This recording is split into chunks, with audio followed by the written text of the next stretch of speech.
Halo semuanya, kami dari kelompok 1. Pada video kali ini kami akan menjelaskan mengenai pemikiran Ki Hajar Dewantara dan juga kebijakan Merdeka Belajar. Kami beranggotakan Ahmad Rifai, Anis Mazhar Madani, Anissa Aulia Ristiani, Ayu Maulidia, Diana Permatasari, dan juga Eliza Widya Stuti.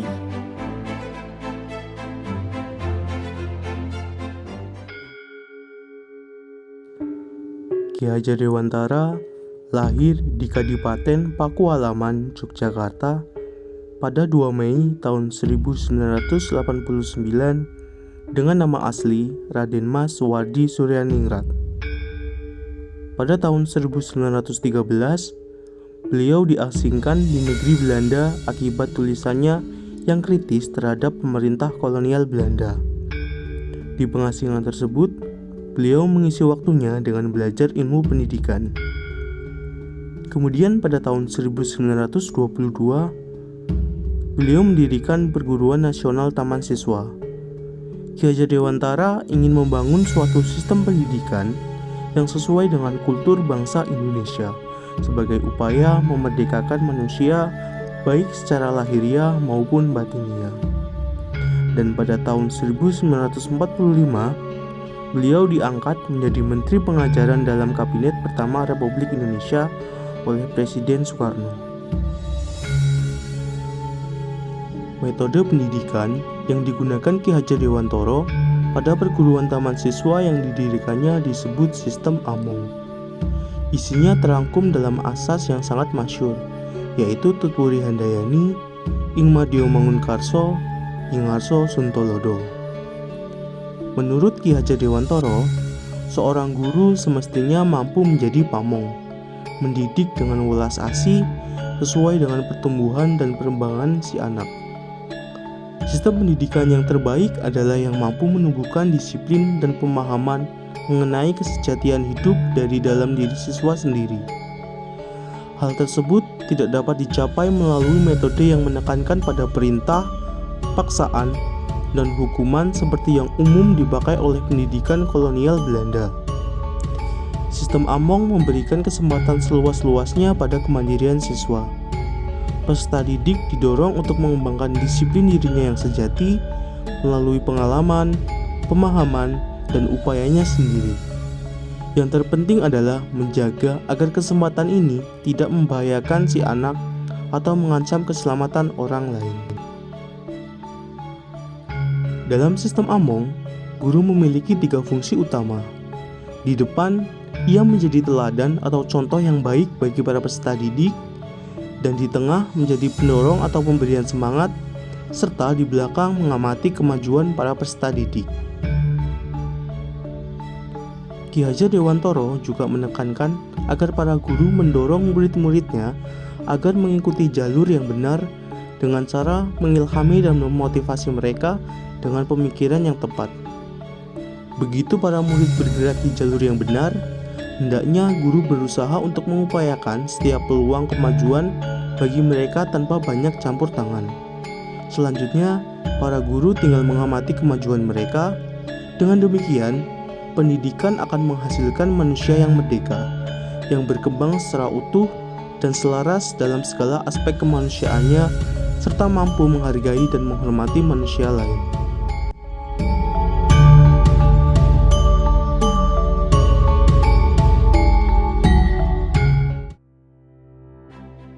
Baik, selanjutnya kita akan masuk ke Merdeka Belajar. Tadi kita sudah mendengar terkait dengan filosofi pendidikan dari Ki Hajar Dewantara ya. Dan pasti disebutkan juga bahwa terdapat pemenuhan asas peserta didik untuk membentuk mereka menuju kodrat manusia yang seutuhnya. Nah, ini bisa kita sebut dengan Merdeka Belajar itu tadi. Lalu, apa sih sebenarnya inti kebijakan Merdeka Belajar itu? Merdeka Belajar itu dapat kita artikan sebagai suatu bentuk pembelajaran yang menekankan pada fleksibilitas dan pembelajaran yang esensial, yang lebih bermakna dan lebih dekat dengan peserta didik. Nah, Merdeka Belajar ini juga tidak hanya dilakukan oleh peserta didik ya, tapi juga dilakukan oleh para pendidiknya atau guru-gurunya itu tadi, seperti itu. Untuk lebih mudahnya, kita bagi aja menjadi 3 poin. Yang pertama, tujuan Merdeka Belajar, lalu ada implementasi serta dampak dari Merdeka Belajar. Untuk tujuan Merdeka Belajar itu dipenuhi melalui rancangan profil pelajar Pancasila ya. Jadi ada 6 aspek atau 6 dimensi dalam pemenuhan pelajar Pancasila, yakni yang pertama adalah berkebinekaan global, yang kedua adalah bergotong royong, yang ketiga adalah kreatif, yang keempat adalah benar kritis, yang kelima adalah mandiri, dan yang keenam adalah berketuhanan yang Maha Esa dan berhak mulia. Nah, lalu untuk implementasi kurikulum Merdeka itu seperti yang tadi sudah disebutkan di awal, tidak hanya dilakukan oleh peserta didik namun juga dilakukan oleh para pendidiknya. Melalui apa? Di sini ada yang namanya platform Merdeka Belajar. Jadi platform ini berisikan tentang kayak semacam LMS gitu, Learning Management System. Jadi guru-gurunya itu bisa saling sharing antara konten belajar, cara mengajar, asesmen, dan lain sebagainya. Karena Merdeka Belajar ini dituntut untuk pembentukan suatu pembelajaran yang lebih esensial gitu, lebih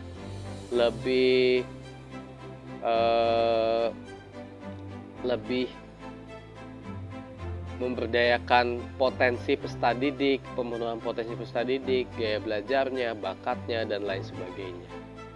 Lalu untuk dampaknya, nah ini masih berkaitan dengan profil pelajar Pancasila itu tadi. Jadi peserta didik diharapkan mampu lebih untuk berkolaborasi, semangat kolaborasinya tinggi, lalu berkebinekaan global, mereka bisa memenuhi kompetensi-kompetensi abad terkini, ini nalar kritis, mandiri, dan kreatif.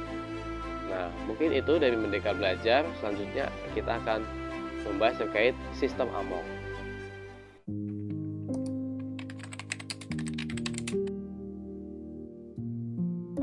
Sebelumnya kan kita udah ngebahas soal sosok Ki Hajar Dewantara dan Merdeka Belajar. Filosofis Ki Hajar Dewantara ini sangat digunakan pada pendidikan sebelum kemerdekaan ataupun saat ini. Ada istilah menarik menurut saya tentang filosofis Ki Hajar Dewantara, yaitu sistem AMONG.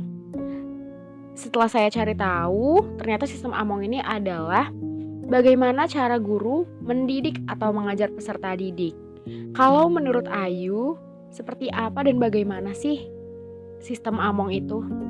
Sistem AMONG adalah metode pendidikan yang berjiwa kekeluargaan dengan kasih sayang dan kodrat alam yang di dalamnya terdapat cara-cara dalam mendidik anak. Dalam bahasa Jawa, AMONG memberikan contoh tentang baik buruk tanpa harus mengambil hak murid agar bisa tumbuh dan berkembang dalam suasana batin yang merdeka sesuai dengan dasarnya. Ki Hajar Dewantara mengenalkan sistem AMONG sebagai suatu metode pendidikan yang menekankan pada proses pembelajaran yang dikenal dengan ing ngarsa sung tulodo, ing madya mangunkarsa, tuturi handayani. Ing ngarsa sung tulodo di depan sebagai teladan. Sebagai teladan harus melakukan segala sesuatu secara benar, memberi contoh yang baik. Ing madya mangunkarsa di tengah memberi semangat. Ki Hajar Dewantara ingin menekankan bahwa siswa itu sendiri harus saling mendukung. Tolak ukur keberhasilan dalam belajar dapat tercapai tidak hanya dari pengaruh guru, tetapi juga dari dukungan antar murid di kelas. Tuturi handayani di belakang memberikan dorongan atau kekuatan. Sebagai seorang guru, dari belakang berupaya penuh memberikan dorongan dan arahan kepada muridnya, di belakang memberi dorongan moral. Nah, ini dia katanya seorang pemimpin atau guru atau orang yang lebih pandai atau orang yang lebih tahu saat membimbing orang lain harus bersikap sebagai AMONG.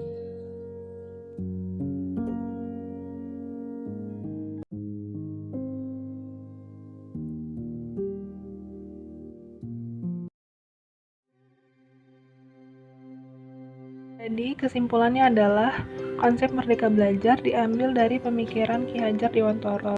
Ki Hajar Dewantara memperkenalkan sistem persekolahan yang bertumpu pada murid atau student center dengan metode Pamong dan Among. Kemudian bagaimanakah sistem Among dan Pamong itu? Sistem Among yakni sang guru diharapkan mampu mengikuti perkembangan anak didik dengan perhatian sepenuh hati dilandasi dengan cinta kasih dan tulus ikhlas. Kemudian sistem Pamong di mana seorang guru harus memberikan kesempatan seluas-luasnya dan juga dorongan kepada peserta didik agar dapat mengembangkan minat dan bakatnya sesuai potensinya masing-masing.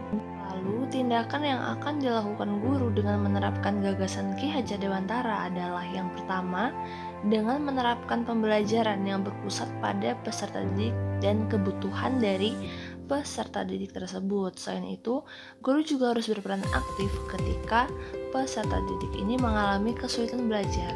Kita harus mengetahui dan memahami apa penyebab kesulitannya tersebut dan berusaha menemukan solusi atas permasalahan yang ada. Lalu, kita juga harus memberikan kebebasan dan memfasilitasi bagi peserta didik untuk belajar sesuai dengan gaya belajarnya. Selain itu, kita juga tidak boleh menghukum peserta didik dengan sepihak tanpa mendengarkan penjelasannya terlebih dahulu. Karena apapun yang dilakukan oleh siswa, itu pasti ada alasannya. Oleh sebab itu, kita sebagai guru haruslah objektif terhadap segala sesuatu. Guru juga harus berupaya memilih dan menggunakan metode serta media yang bervariasi dalam pembelajaran untuk mengembangkan kompetensi peserta didik ini, baik di bidang akademik maupun non-akademik, sesuai dengan bakat dan minatnya masing-masing.